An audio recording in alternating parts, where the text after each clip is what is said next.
হচ্ছে কাল থেকে সুবিধা আপনিও নেবেন, আমিও নেব, প্রত্যেকেই নেবে। এখন বিতর্ক চলছে যে জায়গায় রাজ্য তার কৃতিত্বের দাবি করছে এই জায়গায়, কিন্তু এটাও বলছে এই কৃতিত্ব কেন্দ্রের নয়, খালি ভাষণ দেওয়াই কাজ। তো আপনি কিভাবে দেখছেন শক্তিদা?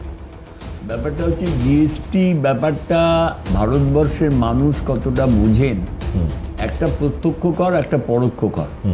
এখন জিএসটিতে সাধারণ মানুষ যদি উপকৃত হয়, সে যার গভর্নমেন্টেই হোক, তাকে ভেটো দেওয়ার কোনো প্রয়োজন আমি মনে করি না। কিন্তু আমি জানতে চাই যে আজকে ভারতবর্ষের কত শতাংশ মানুষ এই জিএসটির আওতায় পড়বে, এবং ক্রেতা বিক্রেতা কজন এমনি বিক্রি করার সময় তারা জিএসটি কোনো ক্যাশ মেমো দেবে কিনা। এই জায়গায় দাঁড়িয়ে আজকে 2047 সালের দিকে তাকিয়ে আমরা উন্নতশীল দেশ হব, আর মানে কথা বলার সময় বলে দিল 450 যারা পেয়েছিল।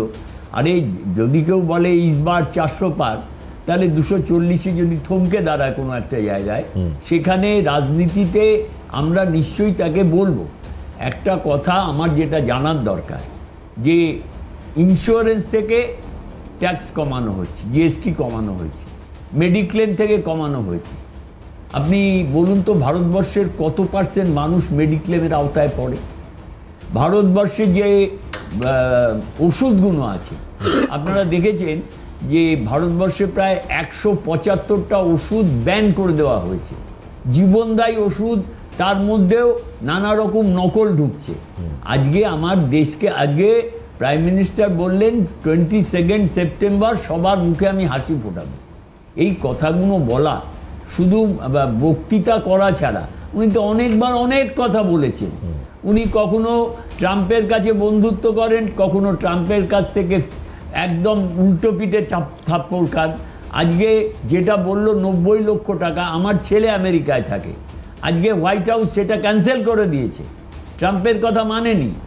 এবং এটা জেনে রাখা দরকার যে ইকোনমিক্সে পড়তে হয়, আমি ইকোনমিক্সের ছাত্র। আজকে ক্রয় ক্ষমতা কমতে থাকলে মানুষের নিত্য প্রয়োজনীয় দ্রব্যের দাম যখনই বাজারে বাড়বে, ইলেকট্রিসিটি অফ ডিমান্ড আর ইলেকট্রিসিটি অফ রিটার্ন, দুটো জিনিস আপনাকে ভাবতে হবে। আজকে চাল ডাল এগুলো যতই দাম বাড়ুক, চাহিদাটা কিন্তু একই স্ট্যাগনেন্ট জায়গায় থাকবে। আবার যদি শৌখিনজাত দ্রব্য, গাড়ি, টিভি, ক্যামেরা, এগুলোর দাম যদি কমে, দেখবেন চাহিদাটা বেড়ে যাবে।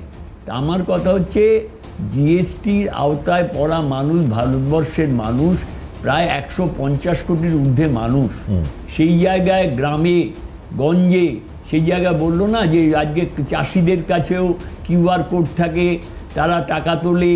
ব্যাপারটা সেই জায়গায় নয়, ব্যাপারটা হচ্ছে মানুষ যারা বাজার করে দৈনন্দিন, যাদের আয়, একটা ইন্ডাস্ট্রি নেই কোনো জায়গায়, কোনো রকমভাবে আমার রাজ্যে সেই জায়গায় পৌঁছতে পারছে না। রিফর্মের সুবিধে কত পার্সেন্ট লোক পাবেন আপনি কি মনে করেন? আমার ধারণা এই যে জিএসটির সুবিধা, সেটা উচ্চ মধ্যবিত্ত পর্যন্ত গিয়ে থেমে দাঁড়াবে। পার্সেন্টেজটা কিরকম মনে হয় গোটা পপুলেশনের মধ্যে? মানে আমার ধারণা not more than 30%. Not more than 30%. Not more than 30%.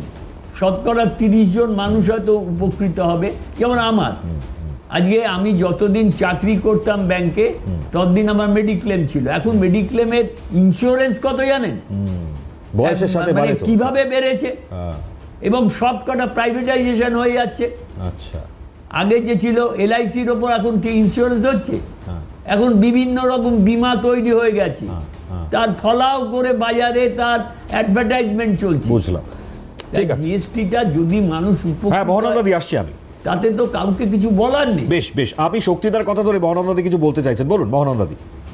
হ্যাঁ, উনি যেটা বললেন ইন্স্যুরেন্স, ডেটা বলছে ভারতবর্ষের 70% মানুষ কিন্তু ইন্স্যুরেন্স কাভারের আন্ডারে রয়েছে, এটা তথ্য। আর 30% একেবারেই ইন্স্যুরেন্সের সঙ্গে কোনো যোগ নেই।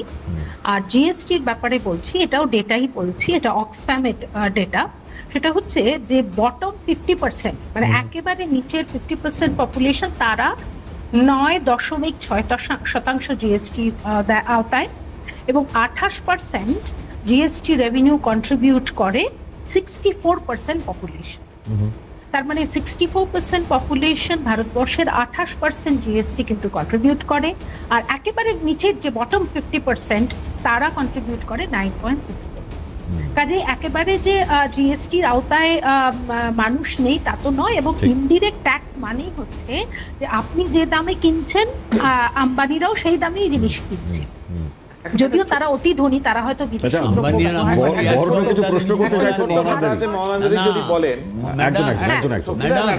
না, আমি 1 মিনিট। ম্যাডাম, আম্বানি আর শক্তিমৈত্রকে যদি এক ক্যাটাগরিতে নিয়ে আসেন, আদানি আর অন্য মানুষ যদি এক ক্যাটাগরিতে আনেন, তাহলে তো আর বলার কিছু নেই।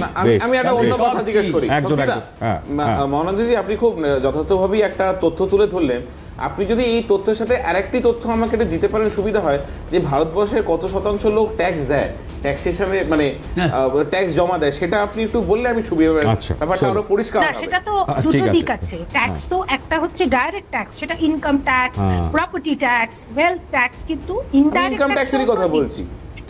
তুমি ইনডাইরেক্ট ট্যাক্সের কথা বলছো। এক সেকেন্ড শুনুন, ওটাই ক্লিয়ার হয়ে যাবে। কোনটার কথা? ইনকাম ট্যাক্স না ইনডাইরেক্ট ট্যাক্স? আমি বুঝতে পারছি। ডাইরেক্ট ট্যাক্স না ইনডাইরেক্ট ট্যাক্স, কোনটার কথা বলছেন? বলুন, যেটা তথ্য আছে আপনি দিন না, আপনি দুটোই বলুন। জিএসটি মানে আমরা তো ইনডাইরেক্ট ট্যাক্স নিয়ে কথা বলছি। আমি আগেই বলেছি ইনডাইরেক্ট ট্যাক্সের আওতায় সমস্ত মানুষ পড়ে যারা জিনিসপত্র কেনে। ইনডাইরেক্ট ট্যাক্স তো আমরা দিচ্ছি, আমরা শুনেনি। হ্যাঁ, 1 মিনিট। সেটা হচ্ছে, আর আরেকজন কংগ্রেসের মাননীয় মুখপাত্র উনি বললেন যে আম্বানি আর সাধারণ মানুষকে এক করা। আমি কিন্তু তা বলি, আমি বলছি থিওরিটিক্যালি একজন ধনী মানুষ যা ট্যাক্স দেবে একটা জিনিস কিনতে, আপনি আমিও কিন্তু সেই ট্যাক্স দেব, এটা থিওরিটিক্যাল। এখন আম্বানিরা বিদেশি জিনিস ব্যবহার করে কি করে না সেটা অন্য ইস্যু, কিন্তু থিওরিটিক্যালি ধনী দরিদ্র সবার কাছে কিন্তু এই জিএসটি এটা হবে।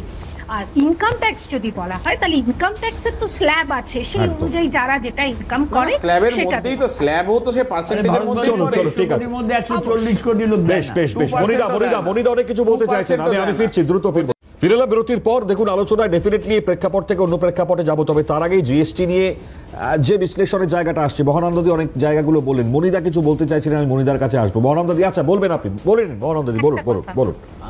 যেটা আমি বলতে চাইছি, যে প্রশ্নগুলো আমাকে করলেন তার বেসিসেই বলছি যে রিসেন্ট ডেটাতে আমরা দেখতে পাচ্ছি ভারতবর্ষে 100 কোটি মানুষ জিএসটি দেয়, একেবারে ডেটা থেকে বলছি। এবং এই জিএসটি সব থেকে বেশি দেয় মহারাষ্ট্র, কর্ণাটক, তারপর গুজরাট। অর্থাৎ যত ডেভেলপ হবে তত কিন্তু জিএসটি কন্ট্রিবিউশন তোমার ভারতবর্ষের ইনকামে সেটা বেশি হবে। আর সেটা অন্যদিকে যদি তুমি ডাইরেক্ট ট্যাক্স দেখো, আয়কর দেয় 2%, ভারতবর্ষের জনগণের 2% আয়কর দেয়। অর্থাৎ ভারতবর্ষের নির্ভরশীলতা কিন্তু এই পরোক্ষ কর, যার জন্য ভারতের ট্যাক্স স্ট্রাকচারকে রিগ্রেসিভ বলা হয়। তাহলে মহানন্দাদি, একটা জায়গায় দেখা যাচ্ছে যে এতটা শতাংশ লোকে জিএসটি